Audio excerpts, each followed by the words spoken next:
Buenos días con todos. Muchísimas gracias por la invitación para el curso de tráquea. La verdad es que es muy interesante poder discutir estos casos con todos ustedes y aprender también cuáles son las imágenes que más nos van a ayudar para determinar la patología a la cual estamos enfrentando, ¿no?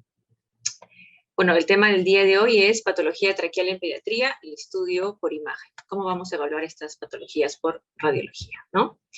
Los objetivos de la charla del día de hoy son conocer qué técnicas de imagen contamos y cómo nos ayudan en la evaluación de la patología traqueal. Vamos a conocer también las patologías más frecuentes de la tráquea en la edad pediátrica. Voy a empezar la exposición recordándoles que es muy importante que evalúen siempre la vía aérea central. Es importante que en su radiografía de tórax, que es la imagen más simple que podemos adquirir, vamos a ver muy bien el calibre, el canal aéreo, el calibre aéreo de la tráquea, y podemos determinar ya solamente con una radiografía si algo está pasando con nuestra estructura. Entonces, no nos olvidemos de evaluar la tráquea en una radiografía de tórax, ¿no? Recordemos también que un estudio radiográfico sin evaluar la tráquea está incompleto. No podemos dejar de evaluar esta estructura. Siempre vamos al pulmón, vamos al corazón, vemos el derrame pleural, vemos los huesos, pero a veces nos olvidamos de evaluar la tráquea, y es importante verla. Recordemos también que el menor calibre y la mayor facilidad para el colapso de la vía aérea hace a los niños más propensos a ser sintomáticos por patologías leves en comparación con los adultos, ¿no? Un poco de anatomía, recordemos que la tráquea se extiende desde el borde inferior de la laringe, ¿no? De la hipofaringe hacia abajo, 2 centímetros por debajo de las cuerdas vocales que las tenemos acá, ¿no? Recordemos la epiglotis, la glotis y la hipoglotis, ¿no? Aquí tenemos las cuerdas vocales verdaderas, tenemos aquí el ventrículo laringio, y 2 centímetros por debajo de las cuerdas vocales empieza la tráquea, ¿no? Aquí tenemos el cartílago tiroides y el cricoides. Por aquí más o menos empieza la tráquea hasta el nivel de la carina. Tiene una extensión aproximada de entre 10 y 12 centímetros y está formado entre 18 a 22 anillos cartilaginosos incompletos en forma de C, ¿no? Y la región posterior de la tráquea, que es una parte blanda, va a estar compuesto por músculo liso longitudinal y tejido conectivo, y es el que tiende a colapsarse en los pacientes con traqueomalacia, ¿no? Dentro de las manifestaciones clínicas que vamos a encontrar nosotros en los niños que tienen alguna patología de la tráquea están el estridor, los sibilantes, la dificultad para comer, el distrés respiratorio, la taquipnea y el tiraje intercostal. ¿Y por qué hacemos imágenes para evaluar la tráquea? Hacemos imágenes porque nos va a ayudar a evaluar dónde está la normalidad, a qué nivel está la normalidad, si la afectación es solo en un segmento de la tráquea o es difusa. Y nos ayuda también a ver si estamos frente a un proceso intrínseco o extrínseco, es decir, si la lesión está por fuera de la tráquea que la comprime o es propia de la pared tráquea, ¿no?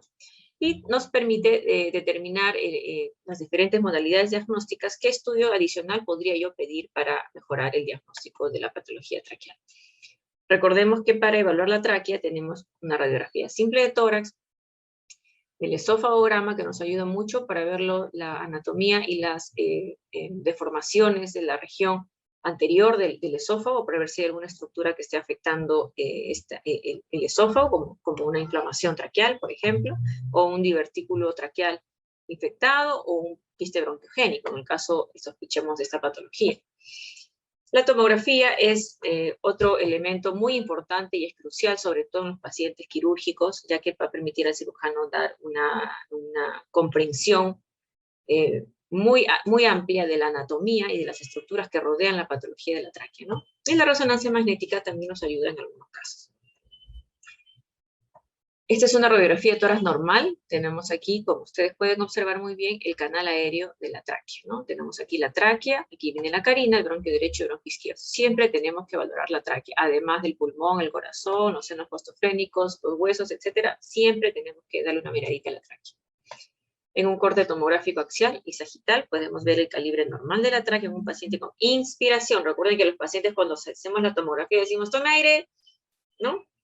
Y la tráquea está bien redondita, bonita, como ustedes pueden observar aquí en el corte axial y en el corte longitudinal.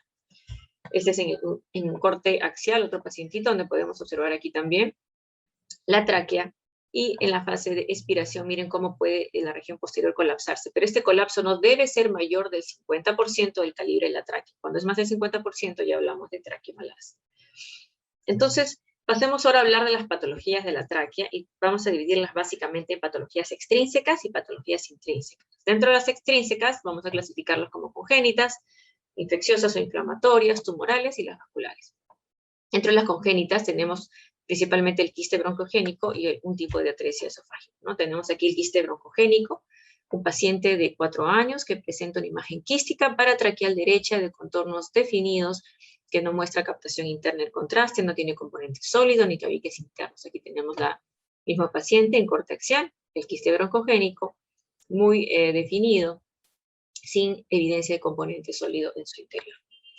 La atresia esofágica, recordemos que tenemos 5 tipos, los más frecuentes son el tipo 1, que ustedes pueden observar donde no hay comunicación con la vía aérea, pero la distensión del esófago proximal podría ocasionar algún grado de desplazamiento de la tráquea, ¿no? Y la tipo 3, que es la más frecuente, donde sí tenemos la afectación propiamente dicha de la tráquea debido a la fístula entre el esófago distal y la tráquea en este tipo de pacientes, ¿no? Para este primer grupo de patologías extrínsecas nos vamos a referir al tipo 1.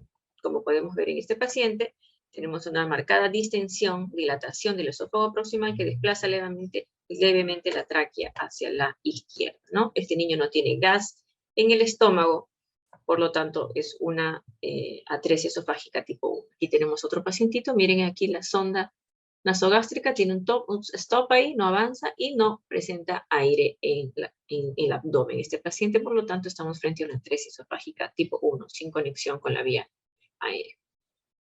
Dentro de las extrínsecas inflamatorias infecciosas, consideremos los abscesos cervicales, la mediastinitis y las adenopatías grandes también que pueden condicionar efecto de masa en la tráquea. En este caso es un paciente de 1 año que se comió una pila, como ustedes pueden observar aquí, hace una esofagitis, una inflamación severa del pared del esófago con fístula hacia la tráquea, ¿no? Entonces aquí tenemos un corte, un estudio radiográfico, un estudio de esófago contrastado, donde podemos observar cómo pasó el contraste a través del trayecto fistuloso hacia la tráquea, como ustedes pueden observar aquí, ¿no? En un paciente con una esofagitis por consumo por ingesta de una pila, ¿no? Esta es una niña de 5 años que presentó dificultad respiratoria porque se pasó y tiene antecedente de que se pasa un pedazo de hueso, ¿no? Aquí está el hueso, como ustedes pueden observar. Aquí también se puede ver muy discretamente, es difícil verlo realmente, se ve mucho mejor aquí en la tomografía lateral. No estaba incluida, perdón, aquí el hueso en la radiografía frontal, ¿no? Porque estaba un poquito más alto. Vagamente no es difícil evaluarlo en la radiografía, se le pide en la frontal se le pide una radiografía lateral y podemos observar aquí una estructura radiopaca que se proyecta a nivel de C6, C7 aproximadamente y un engrosamiento de las partes blandas prevertebrales, ¿no? Aquí tenemos el estudio tomográfico, donde se puede observar mucho mejor ya el pedazo de hueso que se pasó a la pequeña, y esto produce inflamación del esófago y por ende compresión o afectación de la tráquea, por lo que la niña presentó dificultad respiratoria.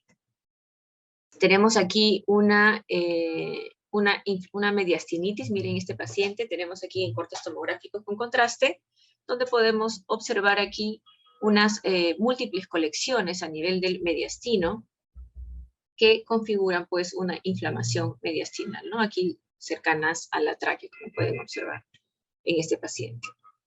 Este es otro niño de 7 meses operado de CIA y CIB que cursa con mediastinitis. También podemos observar cambios inflamatorios importantes en todo el mediastino, que como ustedes pueden observar aquí en este niño, ¿no? Un engrosamiento del tejido que rodea las estructuras vasculares. Aquí en corte coronal podemos ver igual una inflamación, aumento de la densidad de las estructuras que rodean los vasos en el mediastino, en este pequeñín, ¿no? El niño estaba intubado porque ejercía un efecto de masa en la tráquea. Tenemos aquí otro ejemplo, un niño de 14 años, varón también, donde pueden observar un incremento de la densidad de los tejidos que rodean las estructuras vasculares en el mediastino, con presencia de pequeña colección a este nivel, probablemente un absceso, un paciente con mediastinitis que ha sido operado por cardiopatía, ¿no? Entre las patologías tumorales tenemos los tumores germinales, los linfomas, los hemangiomas y los timomas dentro de las patologías que pueden ejercer algún efecto masa extrínseco sobre la tráquea. Aquí tenemos un niño de 14 años que cursa con dificultad respiratoria, donde ustedes pueden observar un incremento del tamaño del mediastino, un mediastino muy, muy amplio, muy incrementado en su diámetro transverso, pero además, como les había dicho, que siempre tenemos que mirar la tráquea, se puede observar que la tráquea está disminuida en su calibre a nivel de su región, de su segmento inferior, como podemos observar aquí en la tomografía, una gran masa, un tejido heterogéneo, con componente sólido marcado, áreas de necrosis, captación del contraste, que comprime el segmento distal de la tráquea y bronquio principal derecho. Este fue un disgerminoma. Este es un niño de 12 años con un linfoma, miren, mediastino anterior, lesión sólida, expansiva, con cambios necróticos también, ¿no? Que rodea parcialmente las estructuras vasculares. Un paciente con un linfoma mediastino anterior. Dentro de las patologías vasculares que van a afectar la tráquea, recordemos que tenemos los anillos vasculares y las malformaciones vasculares. Dentro de ellas tenemos las malformaciones linfáticas, que es muy frecuente encontrarlas en las ecografías obstétricas, y los médicos nos piden hacer una resonancia magnética fetal para poder evaluar la comprensión de la vía aérea y poder determinar el tipo de cirugía que se le va a hacer al niño, a la mamá cuando nace el niño, ¿no? Estos niños tienen una cirugía EXIT donde el niño nace, y con todavía atados al cordón umbilical los intuban para poder asegurar la vía aérea antes de cortar el cordón umbilical. Es una cirugía bastante compleja, pero que permite asegurar la vía aérea en estos pacientes, ¿no? Aquí tenemos un bebé de 34 semanas, donde se le evidencia una masa cervical en este estudio ecográfico. Y aquí podemos evidenciar una imagen quística con múltiples tabiques en su interior, en la región anterior del cuello, en la región submandibular, que miren cómo desplaza y comprime la tráquea hacia la derecha en este paciente, ¿no? Una malformación vascular linfática. Pasemos ahora a hablar de las patologías traqueal intrínsecas. Vamos a dividirlas igual en congénitas, infecciosas, tumorales o vasculares. Las patologías congénitas, tenemos la atresia bronquial, tenemos la atresia esofágica con fístula traqueal, las bandas traqueales, hipoplasia del cartílago, traqueobronquiomalacia y las anomalías de la ramificación bronquial. Vamos a ver algunos ejemplos. Tenemos aquí un pacientito con atresia bronquial.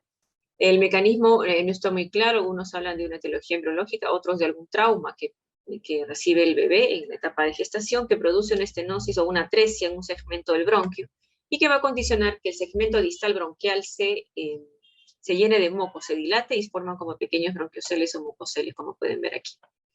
Y además vamos a encontrar en el estudio tomográfico, que es muy importante para el diagnóstico de esta patología, una hiperaireación del parénquima pulmonar distal a la atresia, ¿no? A la atresia bronquial. Y esto porque hay un atrapamiento aéreo o también porque recibe aire a través de los poros de Kohn, de los lobulillos contiguos, ¿no? De los alvéolos contiguos en estas áreas afectadas. Aquí vemos una tomografía en ventana parenquimal para poder observar la hiperaireación, y aquí tenemos la tomografía en corte axial con contraste, donde podemos observar mucho mejor el mucocele a este nivel, ¿no? Del lóbulo superior izquierdo. Es muy frecuente que las atresias bronquiales se den sobre todo en los lóbulos superiores en estos niños, pero podríamos encontrarlos en otras áreas también. Aquí tenemos otro ejemplo, una zona de hiperaireación en el lóbulo superior izquierdo, un paciente con también una atresia bronquial. Aquí otro niño, una niña de 5 años que acude por sibilantes, en este caso la afectación del lóbulo inferior derecho, donde podemos observar aquí una hiperaireación en el lóbulo medio derecho, donde podemos evidenciar que hay aquí una dilatación distal del segmento bronquial distal a la atresia, que formó un pequeño mucocelio bronquiocele con hiperaireación del parénquima pulmonar adyacente. Este es otro pacientito, miren, en el lóbulo superior también tenemos un mucocelio acá, con hiperaireación del parénquima pulmonar distal a la atresia bronquial, ¿no? La atresia esofágica, recuerden la tipo 3, en este caso la más frecuente, donde vamos a encontrar afectación o un compromiso o una fístula que va del esófago distal hacia la tráquea, ¿no? Por lo tanto, hay una afectación directa de la tráquea y la vamos a poder determinar porque estos niños tienen un pouch del esófago proximal o una dilatación del esófago proximal, pero vamos a encontrar aire en la cámara gástrica, ¿no? Se le pone la sonda no pasa porque tenemos la atresia esofágica, y estos niños, al tener aire en la cámara gástrica, quiere decir que es un signo indirecto de que hay una comunicación, una fístula del esófago distal hacia la tráquea. Aquí tenemos otro ejemplo, igual tenemos el pouch distal, o el pouch proximal del esófago atrésico, y aire en la cavidad gástrica, para diferenciar estos dos casos de la atresia tipo 1, donde no vamos a encontrar aire en la cavidad abdominal. Aquí tenemos un divertículo traqueal. Este es un niño de 14 años que acude con dificultad para la alimentación y dificultad respiratoria también. Este es un pequeño que viene referido de otro hospital y presentó un absceso paratraqueal derecho. Y aquí ya viene para continuar el tratamiento y ver la posibilidad quirúrgica. Y en los estudios tomográficos de controles que se hicieron, en el instituto no tengo el estudio inicial porque se hizo en otro hospital, trajo solamente las placas, pero le hicimos un control aquí en el instituto y evidenciamos un divertículo traqueal, ¿no? Aquí se puede observar la comunicación de la tráquea con esta cavidad, ¿no? Adyacente a la tráquea, un divertículo traqueal. Ya hicimos el estudio de esófago para ver que no haya ningún compromiso o comunicación con la vía aérea, ¿no? La traqueomalacia es otra patología, es muy frecuente, la vemos todos los días tenemos pacientes con traqueomalacia porque son niñitos que son intubados crónicos o que tienen una alteración ya congénita de la formación de los cartílagos traqueales y por lo tanto tienen sintomatología respiratoria importante. Este es un niño de 5 años postoperado de PCA con sospecha de traqueomalacia y podemos observar aquí en el corte sagital, en una tomografía, que hay una irregularidad a nivel de tercio medio de la tráquea, como ustedes pueden observar, ¿no? No se ve tan claro aquí, pero en la reconstrucción 3D podemos observar que hay una estenosis, hay una disminución del calibre de la tráquea a nivel de su tercio medio, ¿no? Un pacientito con traqueomalacia. Esta es una niña de 2 meses que acude para descartar traqueomalacia. La niña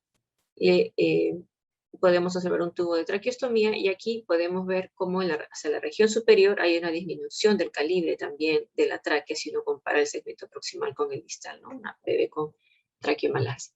Este es un lactante con estridor laringio, también para descartar traqueomalacia. Les presento aquí los cortes en axial y su corte respectivo en longitudinal, donde ustedes pueden ver en la región superior de la tráquea un calibre conservado, pero a nivel del tercio medio de la tráquea podemos observar que el diámetro antero-posterior de la tráquea en la fase de expiración o disminuye en un 50% el calibre normal de la tráquea, ¿no? Un corte más abajo, igual, un poco pequeño, un poco disminuye el diámetro, un paciente con traqueomalacia.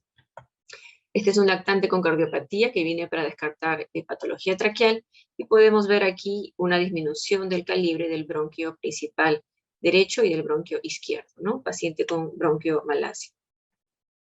Aquí este es un lactante con coartación de aorta, hipoplasia de la aorta, una hipoplasia de la aorta con coartación de aorta que querían descartar también traqueomalacia y podemos observar aquí claramente una disminución del calibre de la tráquea. No es una tráquea bonita, redondita, ¿no? Que se suele ver en todo como un canal homogéneo, sino se ve una irregularidad, una ondulación en el canal traqueal.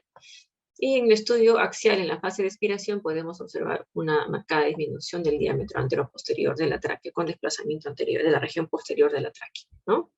En sentido anterior. Aquí tenemos otro paciente donde podemos observar, miren cómo tenemos aquí la tráquea distal, disminuida de calibre, y el bronquio principal derecho también, marcado disminución de calibre, una bronquiomalacia con traqueomalacia en este paciente. Dentro de las otras patologías también propias de la tráquea tenemos la anomalía de la ramificación traqueal, donde tenemos aquí un ejemplo de un bronquio traqueal. En este caso el bronquio del lóbulo superior nace de la tráquea, como pueden observar aquí en este paciente, ¿no? En vez de salir del bronquio principal derecho, sale de la tráquea directamente. Recordemos también las heteroctasias, los isomerismos derecho-izquierdo, y nos valemos mucho de la anatomía de los bronquios para poder decir si estamos frente a un isomerismo derecho o izquierdo. Hablamos de isomerismo derecho-izquierdo cuando un lado si el pulmón derecho se repite en el lado izquierdo, decimos que es un isomerismo derecho. Si el pulmón izquierdo se repite hacia el lado derecho, decimos que es un isomerismo izquierdo. Y esto es muy frecuente verlo en los pacientes con heterotaxia que tienen malformaciones congénitas severas, poliesplenia, ¿no? Entre otras asociaciones en los pacientes con heterotaxia.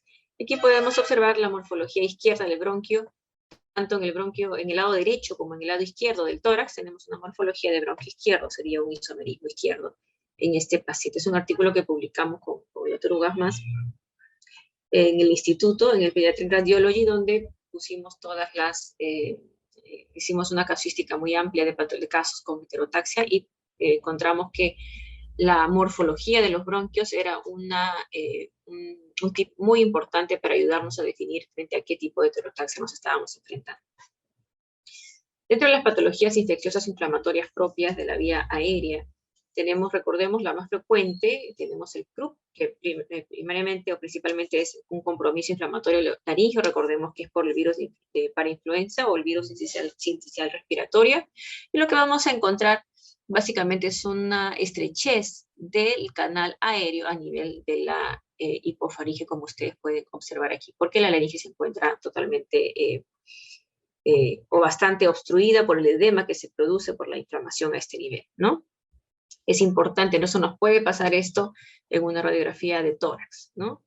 Y este es otro paciente en corte lateral donde podemos ver que el niño como trata de respirar, ¿no? Porque le falta el aire, se llena la cavidad aérea y la hipofaringe se llenan con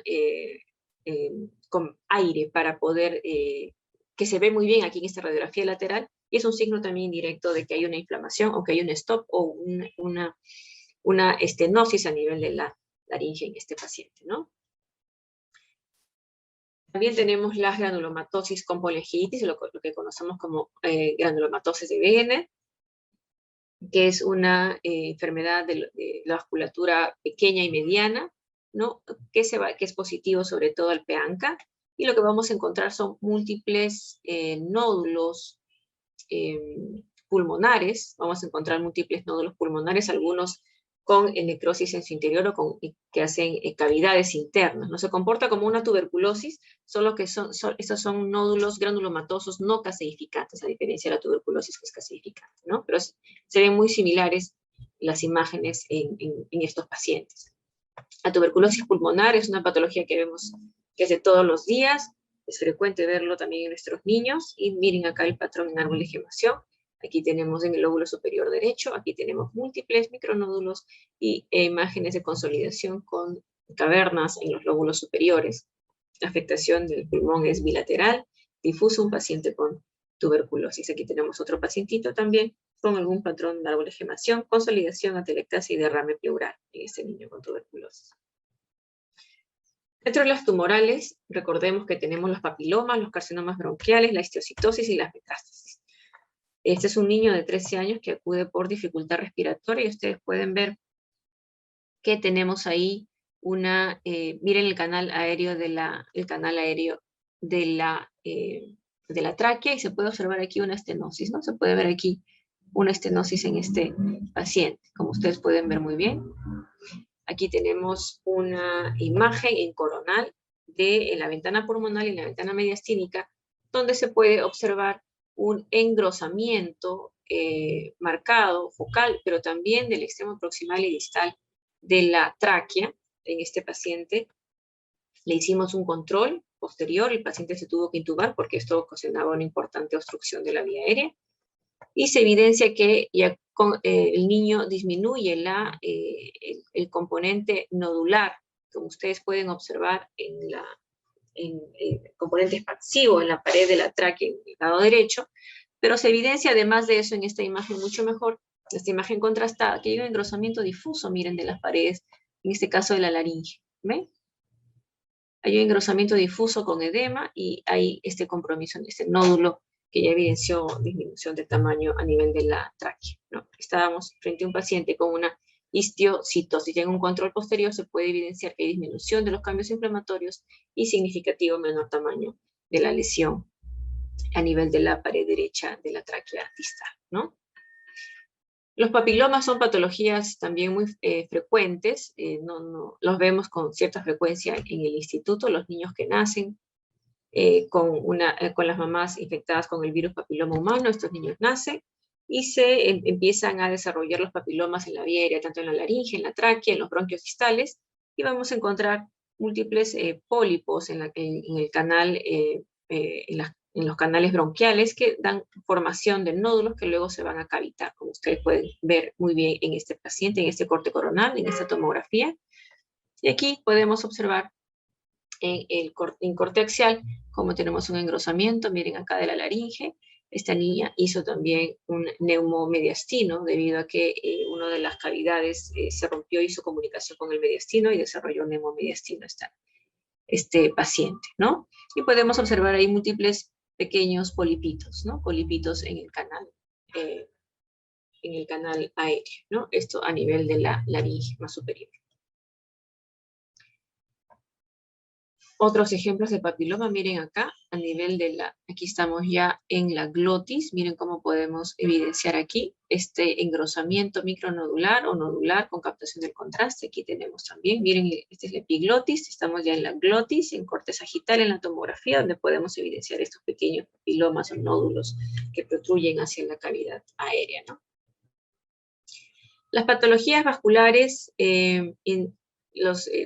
dentro de las más frecuentes tenemos los hemangiomas también, que se ven, que hemos visto en algunos casos. Es un caso de la literatura que lo he puesto aquí en la presentación del día de hoy, donde podemos observar que hay una imagen nodular hacia la pared derecha en la laringe, y aquí podemos evidenciar cómo hay una captación intensa del contraste en esta lesión, ¿no? Aquí en un corte un poco más superior, donde podemos evidenciar cómo hay una estenosa o produce una disminución del calibre de la laringe a este nivel. Bueno, y lo que quiero que recuerden es que es importante siempre revisar la vía aérea en una radiografía de tórax, no solo el pulmón, sino veamos la tráquea y los bronquios principales. Recordemos también que el estudio inicial en la sintomatología respiratoria va a ser una radiografía de tórax, una radiografía cervical, dependiendo de la zona que estemos sospechando la afectación. La tomografía tiene un rol fundamental en el manejo de los pacientes quirúrgicos, y el uso del contraste va a depender mucho de la sospecha clínica del paciente, ¿no? Para traqueomalacia, por ejemplo, no vamos a necesitar contraste, pues si estamos sospechando de un tumor, de una patología inflamatoria, vamos a solicitar el examen con contraste para poder evaluar mucho mejor la anatomía que rodea, no solamente de la tráquea, en el caso de un caso inflamatorio tumoral, sino de la patología, de la anatomía, perdón, que rodea la tráquea, y poder tener una mejor idea o el contexto de las estructuras que rodean la tráquea para un mejor planeamiento quirúrgico. Bueno, eso sería todo. Muchas gracias por escuchar. Las preguntas seguramente van a hacerlas después. Hasta luego.